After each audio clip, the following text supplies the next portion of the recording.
got some people jumping in still, but we'll go ahead and start with some introductions and logistics. But thank you so much for all of you who joined us today for this Real People, Real Talk virtual roundtable on our topic of destroying the glass ceiling.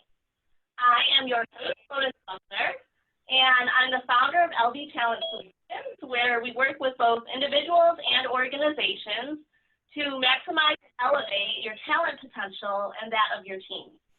We help with career coaching, including resume writing, LinkedIn profile rewrites, with a personal branding focus, and we also do leadership development. So you can learn more at lotusbuckler.com, and we are also on all the social media channels, Instagram, Twitter, Facebook, LinkedIn. I will post those to the chat. We do add you to our mailing list. So if you're in this session, you're added to our mailing list. If you ever get sick of us, you can always click on subscribe at the bottom of any of our emails. For those of you who have been with us before back in August, welcome back and thank you for being part of this really awesome community. For those of you who are new, welcome and thank you for joining us. Our format is a little unique in that we do not have any planned questions for our guests, and they don't have planned scripts, and we also have no formal presentation. So we are here to really have an organic, candid, and authentic conversation today on our topic. I will be putting this in the chat, but I have 3 rules for our session today. The first one is be respectful and open-minded regardless of your perspectives and opinions, as we're all here to learn and unlearn. Number 2 is be unapologetically candid, because if we're going to meet our goal of learning and unlearning and growing, we really need to have these real authentic conversations. And the third one is I want you to have some fun today and let your passion on this topic spill out. It's a safe space for you to do that. All participants will be muted except for our guests for the hour. However, we encourage everyone to participate using the chat feature. So if you'd like to submit a question, you can do it there. You can also share your thoughts and questions to the whole group. I am all about back channeling, so please feel free to completely join in on the conversation through the chat or even have your own side conversations there, because it's a big topic. If you are able to stay a little bit later after the hour, our guests have graciously offered an extra 15 minutes or so of their time to answer more of your questions that you have or just network with you. So, you know, I really believe in networking and take this opportunity in this community to do that, because our goal isn't just to educate and learn and unlearn, but it's really to build this community that is really going to make some impacts and changes in this arena. So at that time, at the end of the session, I'll unmute everyone and you can come on and network with our guests. So if you are excited and you're ready to get started, can you drop a let's go into the chat box for me?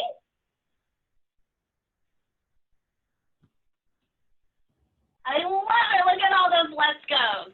Okay, let's get started. I will let our guests introduce themselves today and share a little bit of their story with us. So, Jackie, do you want to start us off? All righty. So first of all, thank you, Lotus, for inviting me and sharing this stage with some awesome folks. And thank you guys for taking time out of your Friday schedule. I know that you have 1,000 other things that you can do, but so again, thank you.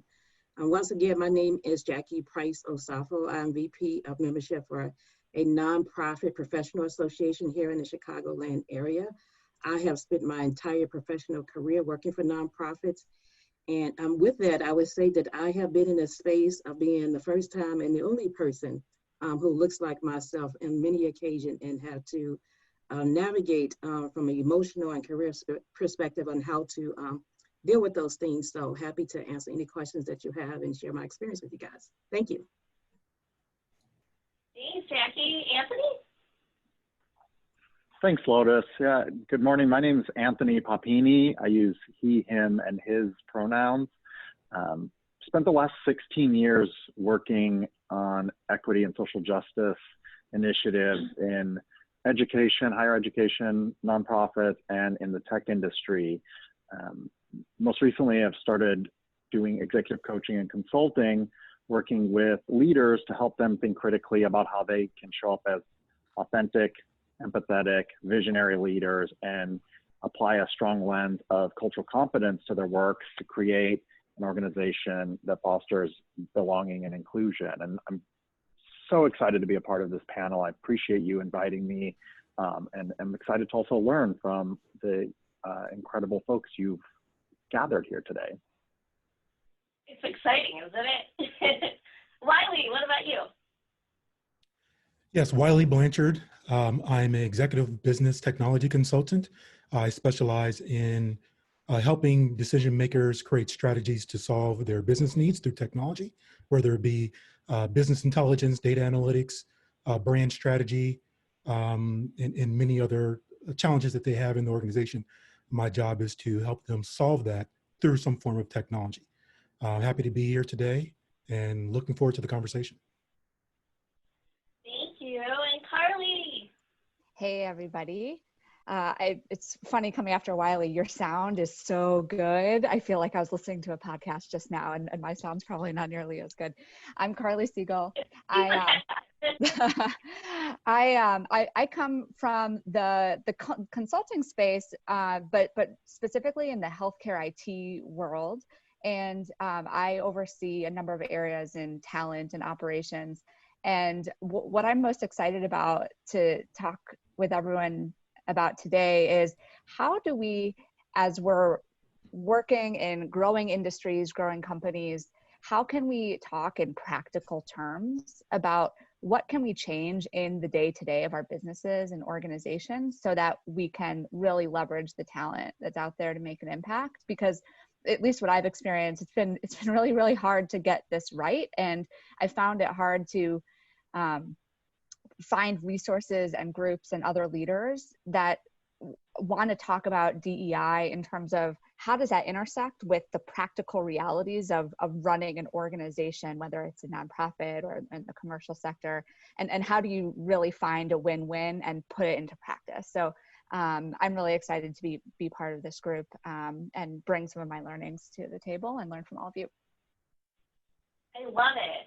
All right, before I kind of jump in here, just a reminder for everyone in the audience, feel free to drop your where you're joining us from and your LinkedIn profiles into the chat so you can certainly network with each other as well.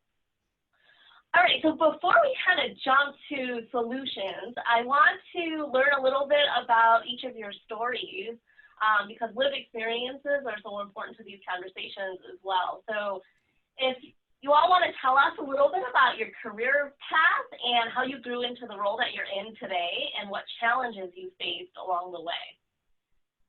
And so whoever wants to start can jump in.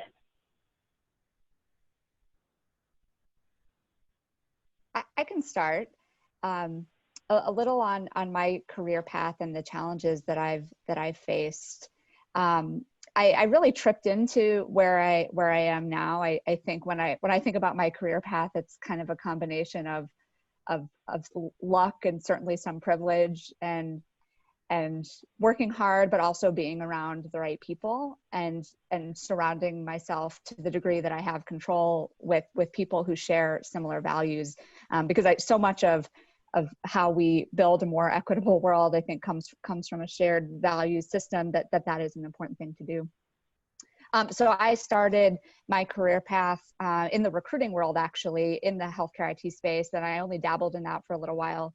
And then I worked in software implementation for electronic medical records, and I did that for a number of years. And I wanted to, after that, get more experience in a small organization and really more of a startup environment and see what kind of role I could play in trying to build something from the ground up, because I think what I found is you tend to have more control when you're there earlier, and maybe that's just the control freak in me. So I wanted to get involved with something from the ground up. So I got into a software startup, and that role lasted a little bit while. It just didn't take off. The company didn't take off the way I think anyone hoped. And while I was there, some former colleagues that I had worked with in the EMR space were really starting a consulting company, trying to do things differently in the consulting space. And I had an opportunity to really get into that, the organization, which is where I am now, which is called Blue Tree Network, and get in pretty early on. where when I started, we all did a little bit of everything. We intersected with our clients. We did our own, consulting engagements. We worked on recruiting. And given my recruiting background for that little bit that I mentioned, and I just gravitate toward things that are bringing people and teams together. My role ended up, as we specialized and grew over time, I just kind of ended up owning our talent and much of our HR function. And we actually grew basically from, I think, 10, 15 people from the time that I joined to over 400 people now in about 7 years. And we were actually acquired last summer by a large health system on the West Coast. And now we're actually bringing a number of organizations together to kind of become a super group of healthcare IT consulting. So I'm excited that the things that we've done at Blue Tree, we can kind of carry forward to a bigger platform, which is some really great potential. But it also means that, some of the legacy, now I'll talk for just a second about challenges, some of the legacy things that I think when you're small, when you're moving really quickly as an organization, everyone is wary of process that might slow you down or add red tape. And so you end up putting a lot of control in the hands of people doing the hiring or, running the parts of the business. And so that means that whatever natural biases or fallback inertia people have to just do what's easy for them in the moment,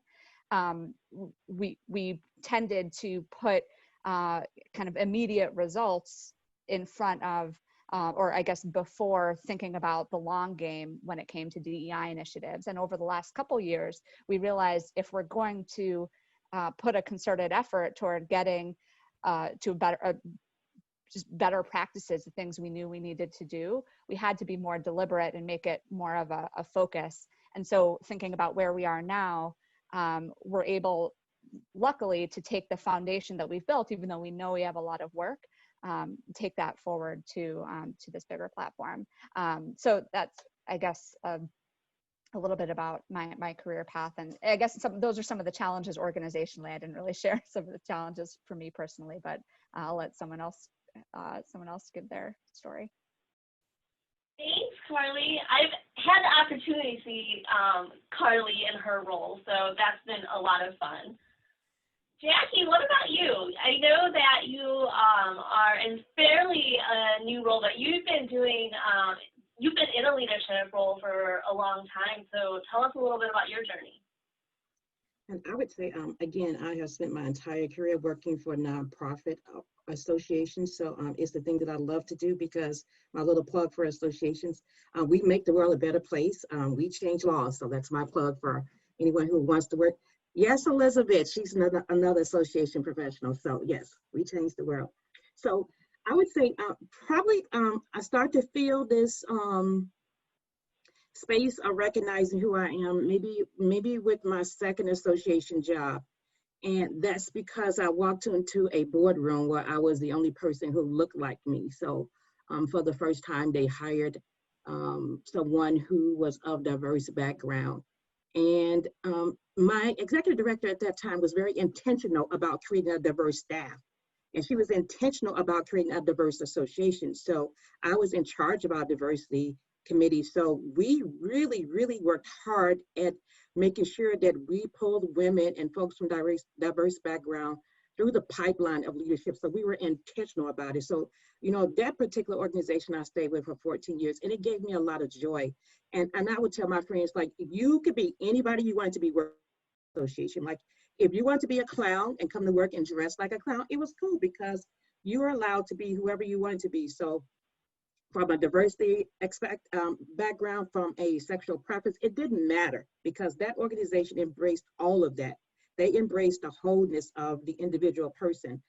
And then I got this opportunity to shift and go to a second association. And I was courted by a colleague, by an ally, by someone I respected. So, when I look for a job, I go to their website, I say, okay, do I see anybody who looks like me? That's what we do. That's what we do as women. That's what we do as African American. We want to see someone who looks like us in any of their advertisement because it makes us feel like maybe this is a good home for us. And I didn't see that, but I decided to take a risk.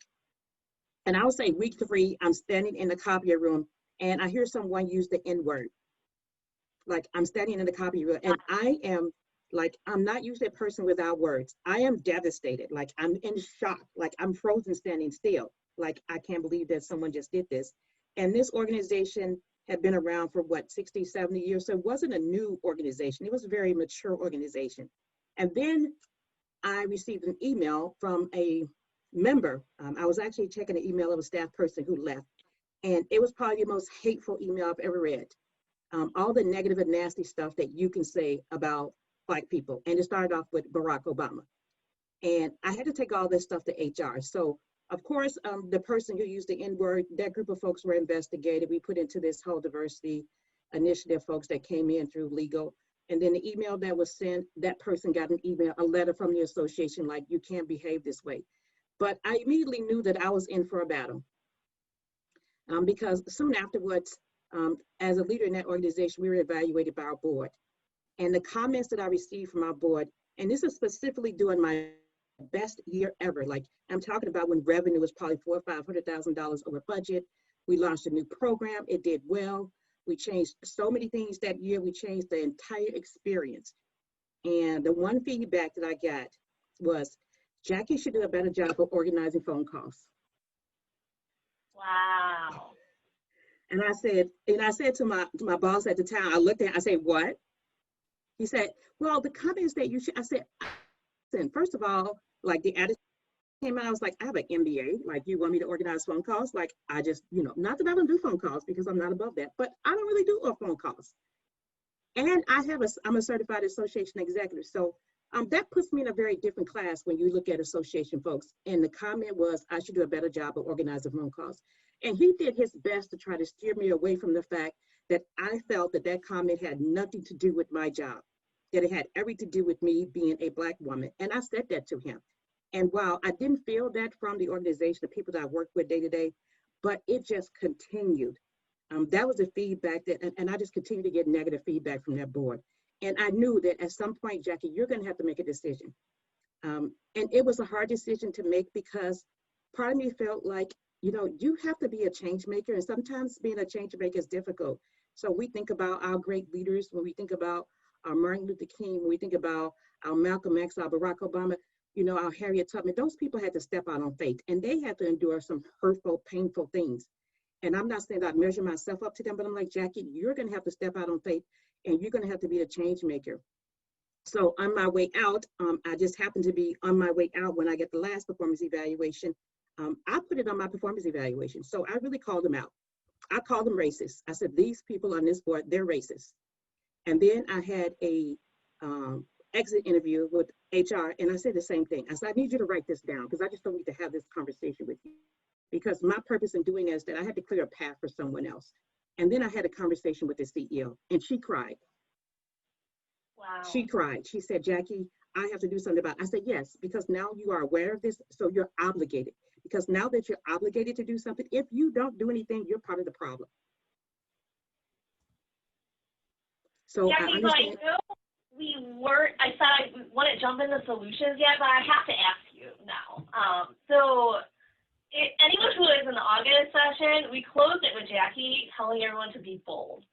Right? And I know Jackie, and that's so you. That phrase is certainly exemplary of who you are, and just the story you just told, and your willingness to step up and speak up and say something, I think just proves that you had that boldness to be able to do that.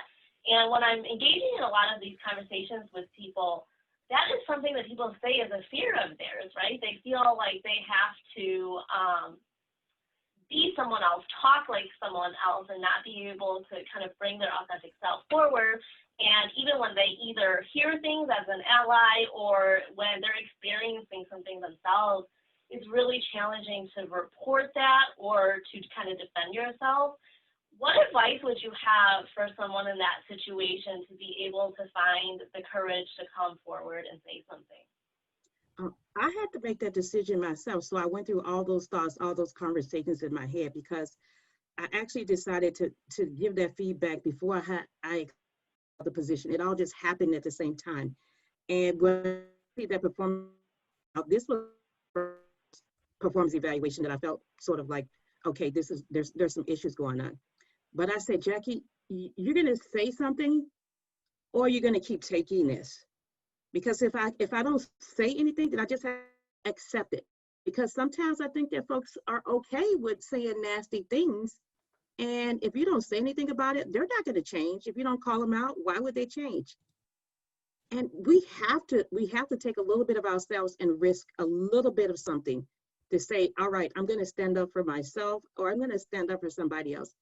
Otherwise, nothing will change. For me, I couldn't go to sleep. And that night when I read that performance evaluation, I was up all night. I said, Jackie, you're going to take a chance here, and who knows what may happen, or you'll do nothing. And if you do nothing, then you're okay with someone treating you that way. And that was unacceptable to me. I had taken it long enough. That was unacceptable to me. I love that. Thank you. You reminded me, I did put some poll questions together, and I want to do a quick poll from the audience really quick. So I'm going to launch this. So if everyone can take the poll, it should pop up on your screen.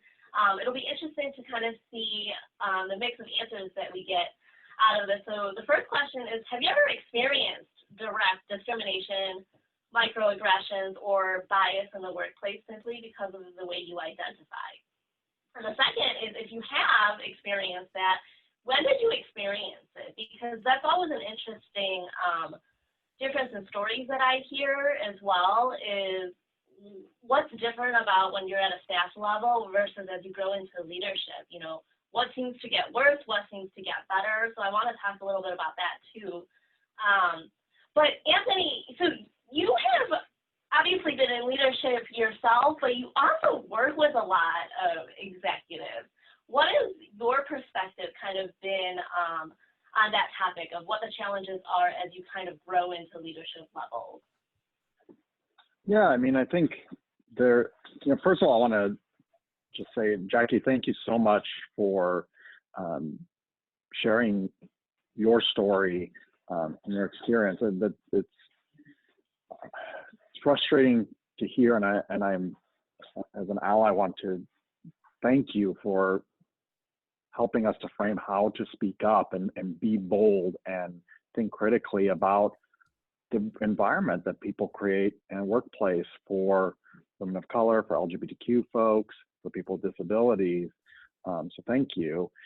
In terms of my experience, I spent a long time in higher education administration. I saw so many students who would come back and say, I have this degree, I got a job, but I feel stuck. I'm not moving, I'm not progressing in my career. And as they would start to share, as you'd ask questions about their experiences, it became really evident that they, in addition to navigating a new life experience for them, were navigating a not new experience of microaggression, harassment, and targeting in the workplace. And, then in turn, to Jackie's point, so many of these folks would come back and say, I had my first performance review and my manager got fixated on what seemed like this nonsensical piece that isn't even tied to my role. And when I spoke about demonstrated impact, that was shooed away in favor of, I can think critically of one student who said, my manager tells me that I'll never be in a leadership role because I don't have an authoritative voice. And when he pushed back at that and said, well, what's an authoritative voice? This manager said, you have to act more like a man. And this was a queer identified student. This was a student who, like myself, was a first generation college student, came from a very working class background, had gone into tech. And he was both floored, but also heartbroken, and thought, so this is a workplace that tells me that they wanted me because of who I am and the skill I have, and yet now I'm being told to not be myself. And fast forward to many of the leaders I work with who are LGBTQ, who are people of color, who are people with disabilities, share the same thing, that as they've moved through their career, they're coming at it from a different perspective and saying, I now reflect back and I've had to hide large parts of who I am, or I've had to show up in a way that is inauthentic to me.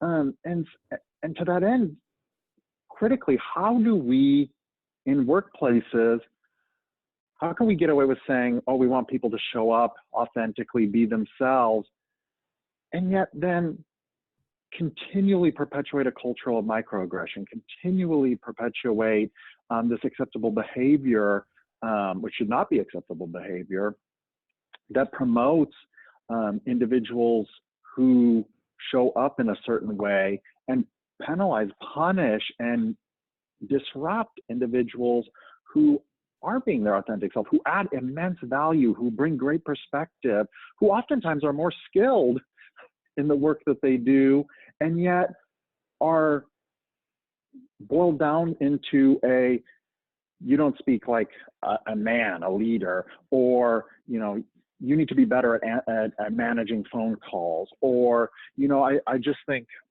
again, in a specific example, one of my clients who was in a program management role and frustrated about not moving into leadership and really focusing on their own career growth, it became evident. It's like, you have this immense skill set. You're working in a place that completely devalues you. And as she was sharing these instances of her own background and identity, it became evident that this workplace that was doing this huge campaign on neurodiversity and supporting people from neurodiverse backgrounds and being really conscious around mental health, she was being penalized, taxed for being a person with autism and feeling like, oh, I can never be a leader. And as we started to dig through that, the messages from her managers, from leaders across the board were, you're not capable to be a leader. And breaking past that stigma, that hurt, that hate, that is a huge detriment to this individual's career, I think is so, so critical. And it's why I believe that equity, diversity, and inclusion strategies have to be tied to business imperatives. You can't put DEI over in, you know, an HR function and say, track data and report back and, you know, once a year publish a report. That's BS. It needs to be front and center from leadership across the board. There needs to be an investment, there needs to be buy-in, and there needs to be a commitment that more than just offering training on implicit bias or microaggression, what is the action then? Okay, now you know, now you're conscious, now you're competent, what's going to happen? And so that's the piece we're continuing to push industries, whether it's tech, whether it's higher ed, whether it's nonprofits, whether it's banking, finance, or law, anywhere. Where do we go from here to push past these? I love that you have brought up, you know, this needs to really sit at the top. Like, you're right. In most organizations, it doesn't. It falls under the HR umbrella, right? And then even worse, right, in some places, you have HR not reporting to the CEO, so you're even further removed. So I do think, you know, with your organizations, that is a really great starting point if you're able to influence where diversity efforts sit within your organization. And if it does fit within HR, how can you broaden that scope and have that go across your organization, right? If you have a council, are you making sure that that's filled with employees across all functions in your organization? Right. And I think DE&I can fit within a given function like HR, but it has to be owned across the company. There has to be a clear investment that this isn't just about checking a box. This isn't just about fulfilling certain, you know, key demographics, or, oh, we offered this training, or we recruited in X, Y, or Z way and met this bare minimum. It has to be critical around, all right, now that we started to build awareness, how do we break down these barriers? How do we address, how do we show up as allies and advocates and activists in a workplace to be proactive and challenging when somebody says, you know, you don't show up manly enough, or, you know, you will never be a leader? How do we dismantle that system that even allows that in the first place? Yeah, absolutely. And the follow-up to that is, how do you dismantle it yourself from your own perspective? Absolutely. It's a very interesting concept that you mentioned about someone challenging that your voice wasn't commanding enough. I remember having a similar experience early in my career. Most of my career has been in healthcare. And when I worked for a large healthcare entity, I started in their customer service call center. And one of the first feedbacks that I received was that my voice was scaring their customers, because I had come from an environment prior to that where I worked with nothing but men who would talk very loudly. And for whatever reason, the inflections of my voice, the management felt that it was too strong for their membership. So I then became more introverted in the way I use my voice. And in my opinion, over time, I lost the commanding component of my voice. And what I found is when I left that company, that I received the reverse feedback was that I wasn't commanding enough for the new organization. So it was like I had to go back to what I was before I even joined the large brand that I was working with. And that was challenging for me. So I had to figure out a way to unlock my voice back to something that was more stronger. And for me, I was able to do that by joining Toastmasters, which is an organization that helps you build your confidence speaking, and by also joining the National Speakers Association, which is the professional association for professional speakers.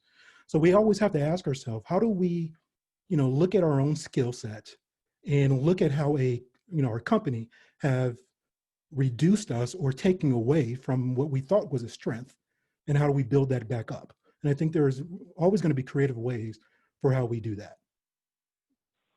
I love that. Wylie, I'm going to stick with you for a second. I'm going to end this poll. Thanks for all the participation, everyone. We have really good participation there. Take a look at these results. Does this surprise you at all, Wylie? What are your reactions to this? So have you ever experienced direct discrimination, microaggressions, or bias? 80% of people said yes.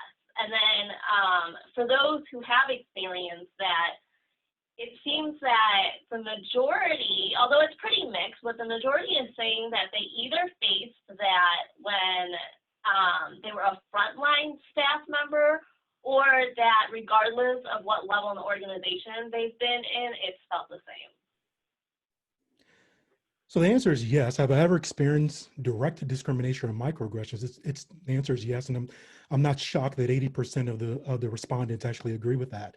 And then have you experienced discrimination, microaggressions, and when did you experience it? So so for me, I work in a lot of IT circles, and typically I'm the only person of color, or let me rephrase that. I'm the only person of African descent on an IT team, typically. So there's a lot of chances for there to be, in my opinion, for there to be misunderstandings. And I've definitely experienced it. But the one I want to mention is actually a little bit earlier than that. I remember working for another healthcare firm where the VP of our division came to visit. And the team that I worked with was led by women. My boss was a woman. My boss's boss was a woman. And this gentleman came into our organization knowing that his team was mostly filled with women and very few men. When he spoke to us, he ignored the women. I was like, the blatant disrespect that he was showing. He would speak to me directly. He would speak to my male colleagues directly, but we were the lowest leadership on the totem pole because all of our bosses were women, and he just would not speak to those women directly. It was one of the earliest indications I experienced of discrimination from a gender perspective that I'd ever experienced.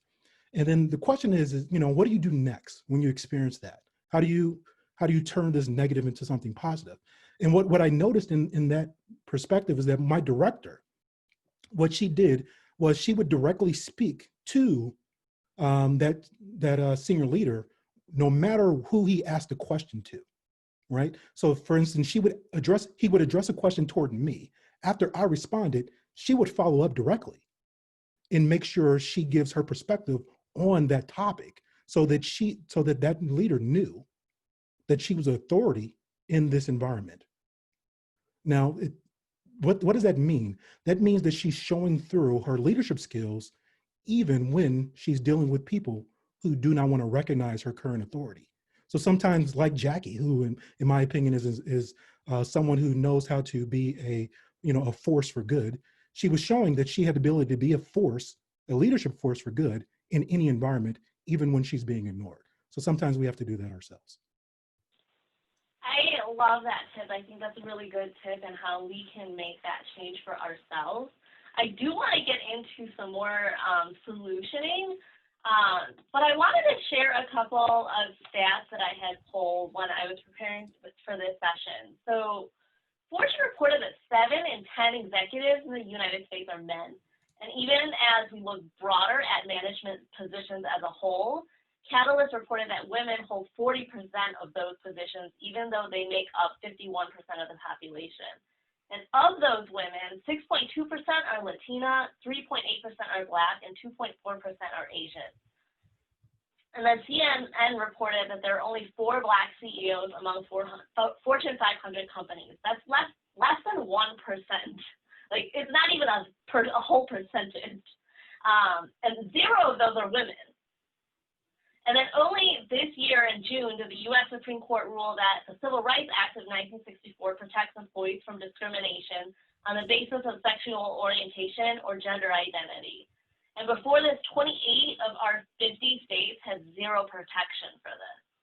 And only 0.3%, again, not even a whole percentage, of Fortune 500 board directors were openly LGBTQIA in 2020 this year. According to the Bureau of Labor Statistics, the average labor force participation rate for people with disabilities lingers at around 19 to 20%, compared to 68 to 70% for people without disabilities. So, when I was kind of researching around this, these are not good numbers, obviously. And if this doesn't light a fire under us to make some changes, I really don't know what will. And so my question for the panel is, what are your thoughts on how organizations can take steps to improve this?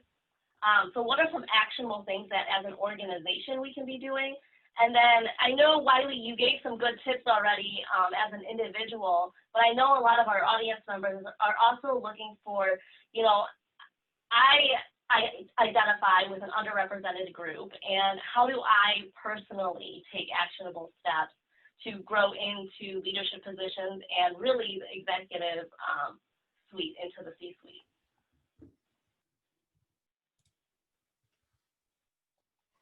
I've got a few ideas on how do we start to move the needle, and I think whether you're coming at the conversation from a current leadership role at an organization, or if you're maybe looking for places to work where you want to know there's opportunity, I think you can maybe look at this from both angles.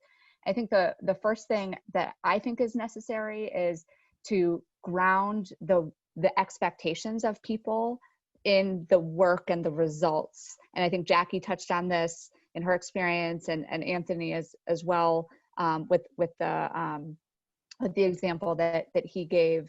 If people understand what's expected of them by role, by team, and they also have visibility into what is expected in other roles, in other teams, whether that's laterally moving around an organization or progressing up to more responsibility, I think an organization needs to be really crisp about what is expected and how is it measured, to avoid, and obviously there's training for managers that you need to do on how do you actually hold people accountable and measure to those things. But I think that's a really important foundation.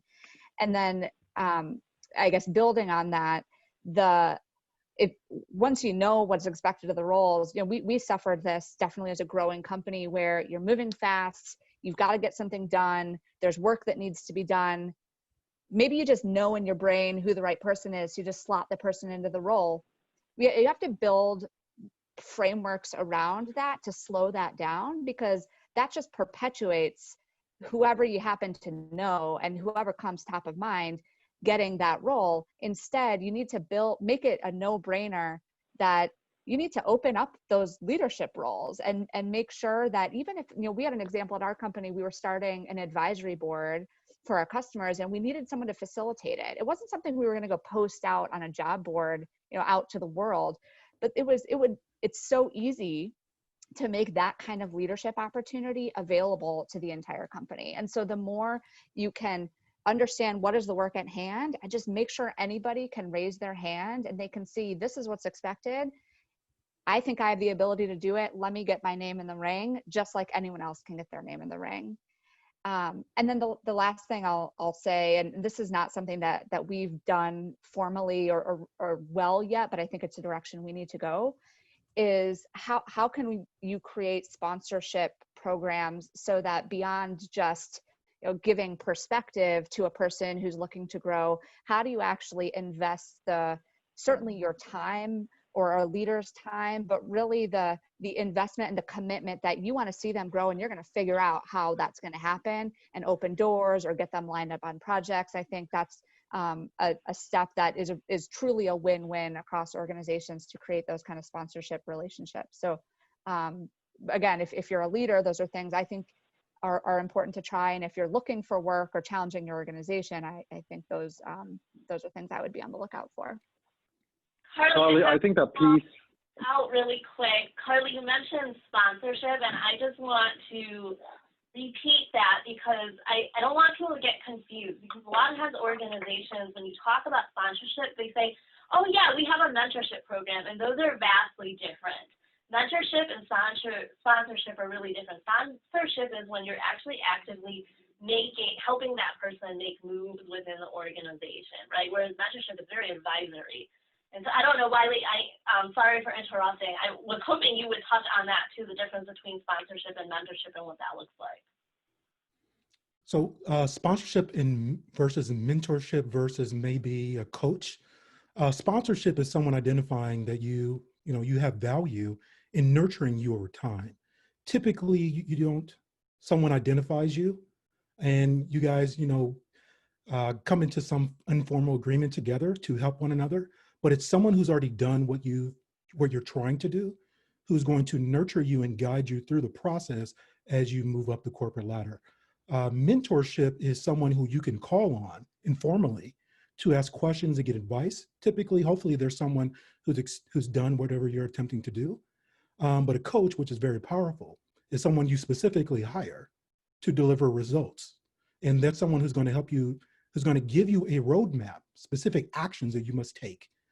And once you take those actions and follow them, you're going to see results. And whether that's career growth, you'll see that. But that's someone you're writing a check for, and you're paying them to give you direct results. Did that answer your question?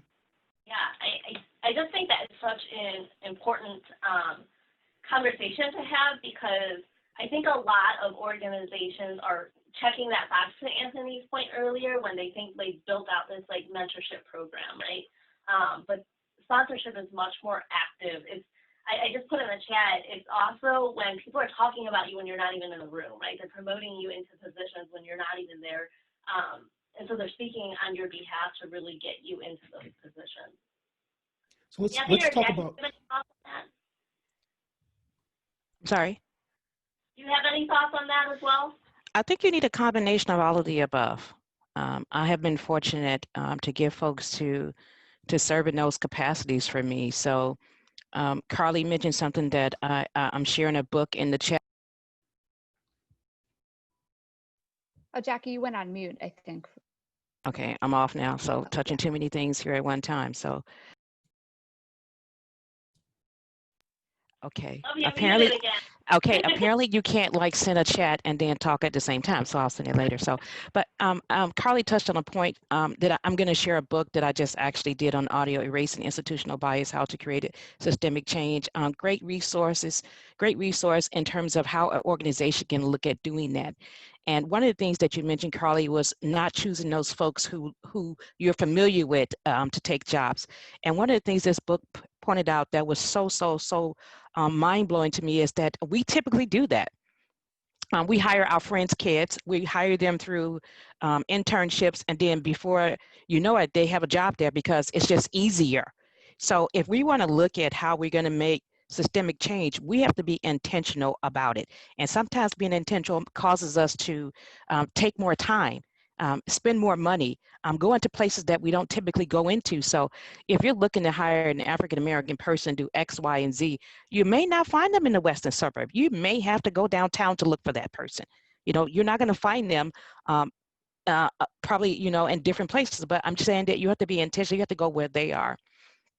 That's my first point. And Lotus, to get back to sponsorship, for me, I've been, again, intentional about having all those folks in what I call my kitchen cabinet. So my kitchen cabinet is what I call my resources of folks. I have a group of folks who look like me, who I can call and yell and scream because, oh my God, they're saying this because of X, Y, Z. And then I have those folks who will say yes and amazing things about me, Wylie, when I'm not in the room. The most interesting thing was the organization where I had this whole racism thing. The CEO there was my sponsor.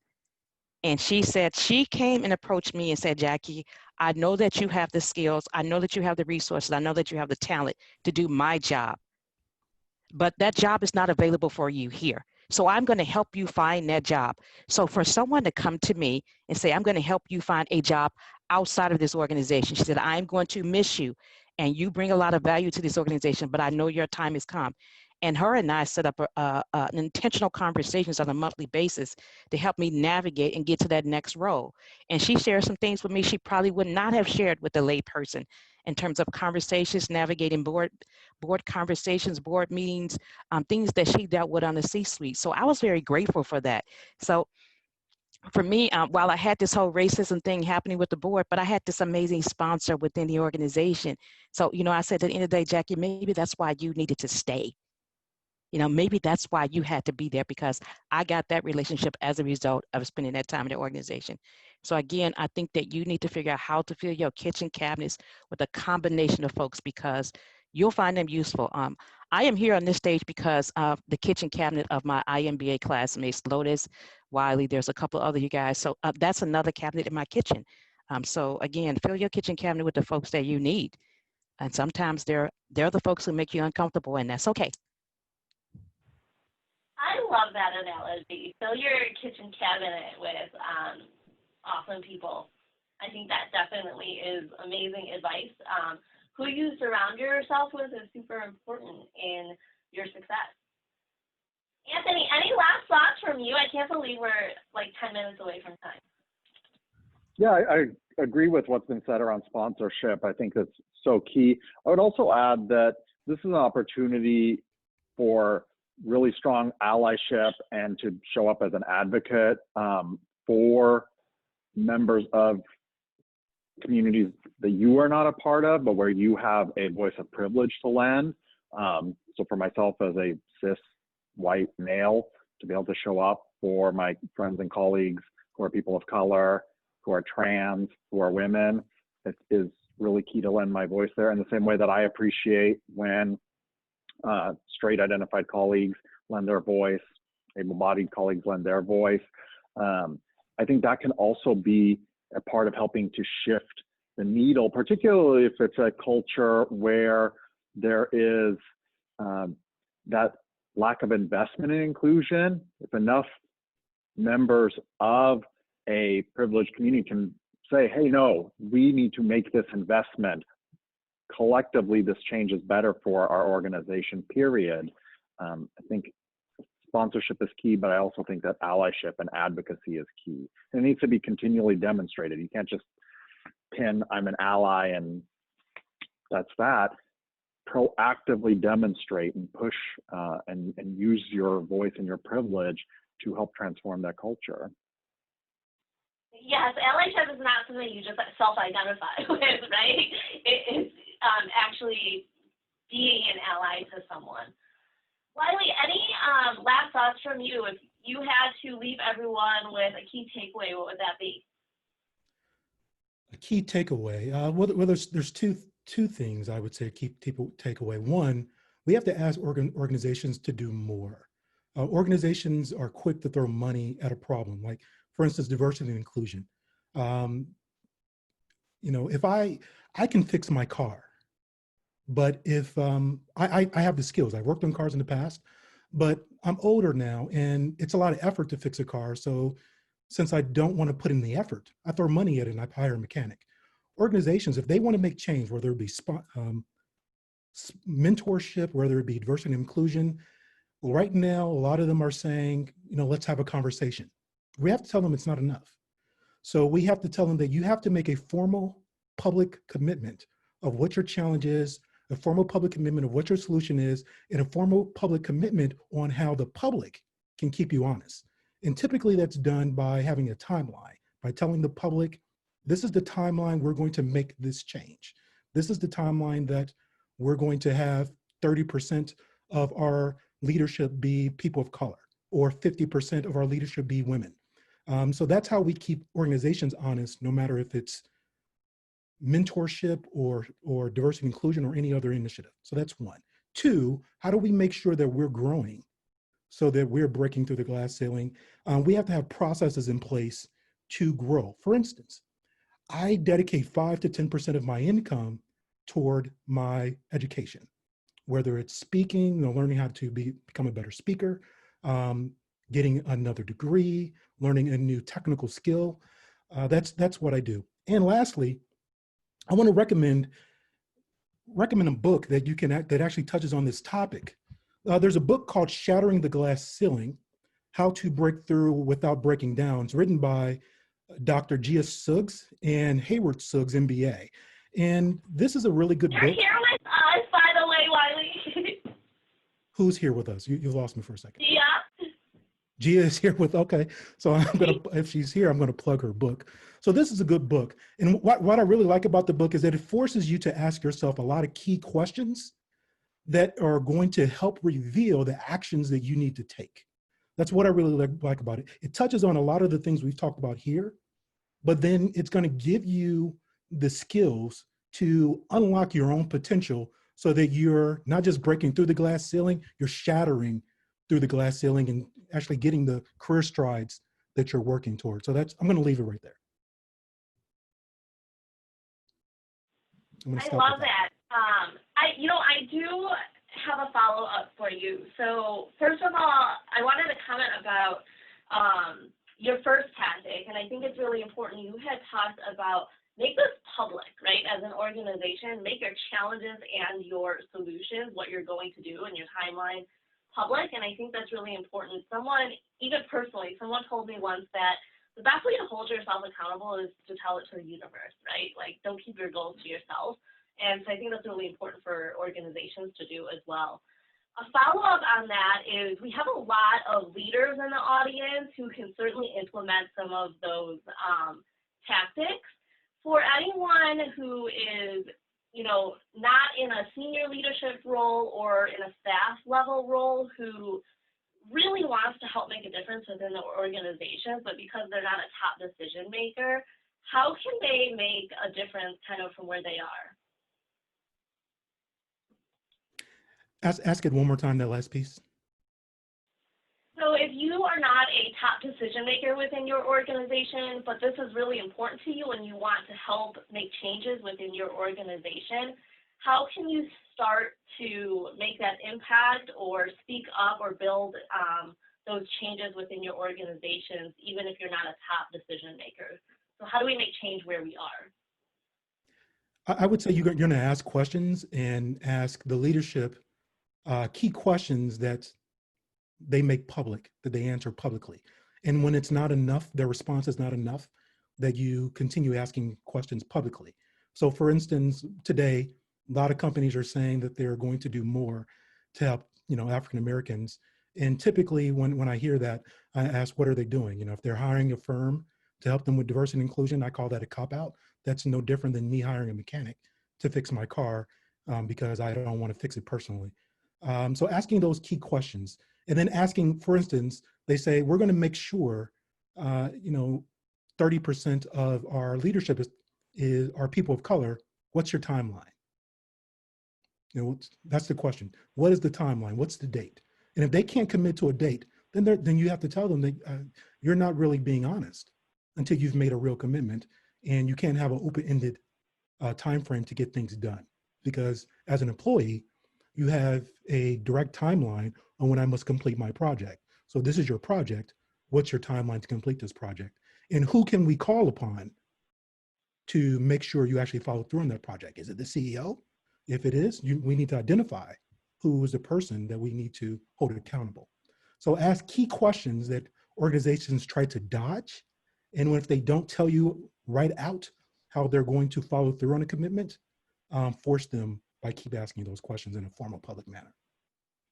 If I could add one request, as a person who definitely gets some of those questions that are hard and are necessary, I think to the degree that you are willing and interested, this is really hard stuff, and the more help, the more people who can help and bring, kind of like Wylie just said, if there's a timeline, you need a plan to get there. How can we bring the smartest people together to make a plan to get there that takes into consideration all of the moving pieces of running an organization and actually do it right? And so I guess my call for help is get into the details and really challenge the organization on how are we actually going to do this? Because it's not something that just HR or just a leader can do. It truly is, at least from my experience, something that everyone has to do together, but obviously needs strong leadership. And I will add to that, raise your hand. So if it's not happening, you're asking the questions, you have the data that shows that, there's tons of data that shows, the success of organizations when you have this diverse population at that top level. But raise your hand and say, okay, you know what? They're not going to create it. And maybe you go to the leaders like, okay, well, here's what I've created. So, and here's the data to support that. And that may be, you have to go over and beyond what you typically do. But sometimes you have to be a very quiet change maker yourself. So come up with how they should do it. Come up with a strategy. It's like, oh, I've been thinking about this and I've been working on this. And here's how we should do that. Because maybe sometimes, I'm not going to make excuse, but maybe sometimes people don't know how. And they don't have the money to go out and hire a mechanic, Wylie. But if you can bring them the data, if you can bring them a process, if you can bring them a strategy, and then if nothing happens after that, then the question is, should I really be working here? Do I really support this organization? Should I take my talents elsewhere? So you may have to come to a point and ask yourself a question. If you see that after you've done steps 1 through 15 and nothing happens, then you have to ask yourself am I valued here? If you've spoken up, is this a place for me? And that's a personal decision. It is. That's a hard decision, but it's I think it's an important one. Thank you all so much. We are at time. I can't believe it. But Jackie, Anthony, Wylie, Carly, I just want to thank you so much for joining me today and your incredible contributions to our topic. And thank you to all of the audience members who participated in our session today. I absolutely loved seeing the amazing engagement and insights from all of you in the chat as well. As a follow-up, I will send a super short survey to get your feedback so that we can continue to improve these sessions for the future. So I would be forever grateful if you would fill it out. I promise you it's only 3 mandatory questions. So it'll be super fast. I'll drop the link in the chat as well. And then lastly, please go register for our next roundtable on recruiting for diversity. I'll be joined by an astounding panel of guests there as well to talk about how we can better recruit and hire for diversity so that our workforces can become more inclusive. I'd love for all of you to join us and contribute to that conversation. And we'll be joined on October 2nd with Kat Graham of Cheers Partners, Candace McGlenn of the Rinker Group, Joe Marino of Human, and Rohini Shankar of Coyce Health. So go to lotusbuckler.com/events and save your spot for that now. Thank you all again so much, and we will see you on October 2nd for Recruiting for Diversity.